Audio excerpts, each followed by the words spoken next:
Guys, आज के इस वीडियो में हम सिंधु नदी तंत्र के बारे में जानेंगे तथा उनके सहायक नदियों को पढ़ेंगे। दोस्तों, जबकि ये एक प्रकार की नदियां हैं, वैसी नदियां जो छोटी छोटी नदियां जो इनमें आकर के अपने जल को प्रवाहित कर देती है, इसे हम सहायक नदी या ट्रिब्यूटरीज कहते हैं। और इस प्रकार जब कई नदियां या नहरें जो आकर के जब गिरती है, इनमें एक नदी तंत्र का विकास होता है और इसे हम नदी तंत्र कहते हैं। दो नदियों के बीच के जो क्षेत्र है, इसे आब कहा जाता है।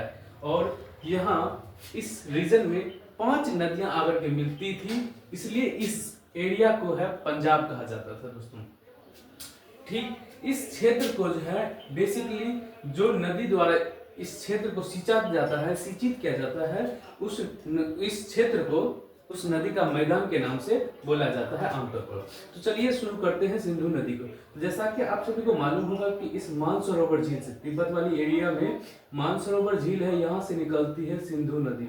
और सिंधु नदी पाकिस्तान में प्रवेश करते हुए अरब सागर में गिरती है। वहीं इसकी एक सहायक नदी है जो जम्मू कश्मीर में से ही निकलती है और इसमें आकर के मिल जाती है, और इसका नाम है झेलम नदी। क्योंकि झेलम नदी जो है वह पाकिस्तान और इंडिया के बीच बॉर्डर का भी काम करती है। वहीं दूसरी नदी है जो कि निकलती है हिमाचल प्रदेश से, और हिमाचल प्रदेश से निकलने वाली नदी का नाम है चिनाब नदी। चिनाब नदी। तो सिंधु दूसरा निकला, इसकी सहायक नदी, सिंधु की सहायक नदी है झेलम और चिनाब। वहीं हिमाचल प्रदेश से एक और नदी निकलती है जिसका नाम है रावी नदी। रावी नदी। और यहाँ रावी नदी निकलती है उत्तराखंड से। पुनः एक और नदी निकलती है जो कि बहुत कम दूरी तय करती है, और पुनः एक सतलुज नदी में आकर के मिल जाती है जिसका नाम है व्यास नदी। तो आपको याद रखना है सिंधु नदी, झेलम नदी, चिनाब, रावी, सतलुज और व्यास और सतलुज। सतलुज नदी भी जो है वह मानसरोवर झील से निकलती है। अगर हम इन को एक सीरीज में लिखें तो ये होगा सिंधु नदी मेन। इनकी सहायक नदी है, फर्स्ट नंबर में आपको मिलेगा झेलम, चिनाब, रावी, व्यास और सतलुज। ये 5 इनकी जो है प्रमुख सहायक नदियां हैं। इन 5 नदियों के कारण इस क्षेत्र को पंजाब के नाम से जाना जाता था। हालांकि पंजाब का 2 हिस्सों में बंटवारा हुआ, जिसमें से आधे से अधिक पंजाब जो है वो पाकिस्तान के पास चले गया और बाकी शेष हमारे पास इंडिया में है। तो चलिए इसको याद करते हैं। हम जानते हैं कि सिंधु नदी चीन से निकलती है और वहीं सतलुज नदी भी चीन से। तो सिंधु चीन से निकलती है और सतलुज भी चीन से निकलती है। वहीं रावी और व्यास जो है दोनों आपको उत्तराखंड से मिलेगा, यूके से। और झेलम जो है वह जम्मू कश्मीर से, पुराने जम्मू कश्मीर से। और चिनाब जो है आपको मिलेगा हिमाचल प्रदेश से। तो इस प्रकार ये उद्गम स्टेट्स हैं। चलिए इनको याद करने का ट्रिक है। सिंधु नदी के जो सहायक नदी है उनको याद कर सकते हैं हम इससे कि सिंधु, आप बेसिकली देखिए तो सिंधु नदी मेनली जो है वो इंडिया में ही है।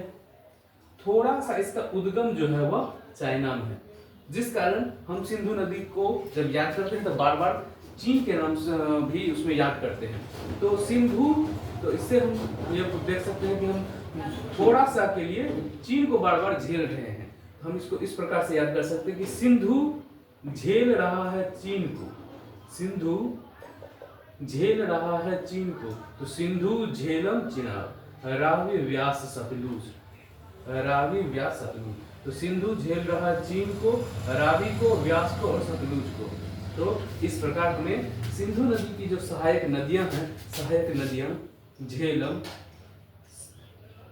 सिंधु झेल रहा है चीन को, चिनाब, रावी, व्यास और सतलुज। इस प्रकार ये कुछ इनके सहायक नदी हैं। वहीं जहां व्यास नदी सतलुज नदी से मिलती है, वहीं एक बांध बनाया गया जिनका नाम है हरि के बैराज। और यहाँ से एक नहर का निर्माण इंदिरा गांधी के द्वारा किया गया, जिसका नाम इंदिरा गांधी नहर है, और यह यहाँ राजस्थान वाले इलाके तक जाती है।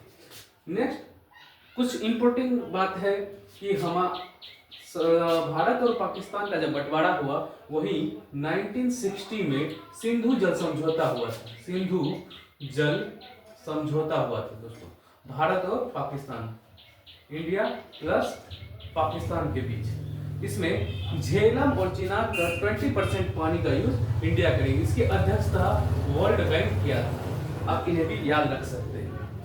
वहीं एक और विशेष जानकारी कि झेलम नदी एकमात्र ऐसी नदी है जो भारत और पाकिस्तान के बीच बॉर्डर बनाती हुई निकलती है। तो अगर ये वीडियो आपको इंफॉर्मेटिव लगे और इसको आपने अच्छे तरीके से याद कर लेना है, सहायक नदी, सिंधु नदी की सहायक नदी को। और अगर ये वीडियो आपको अच्छा लगे तो इस वीडियो को लाइक करें, चैनल को सब्सक्राइब जरूर करें। धन्यवाद।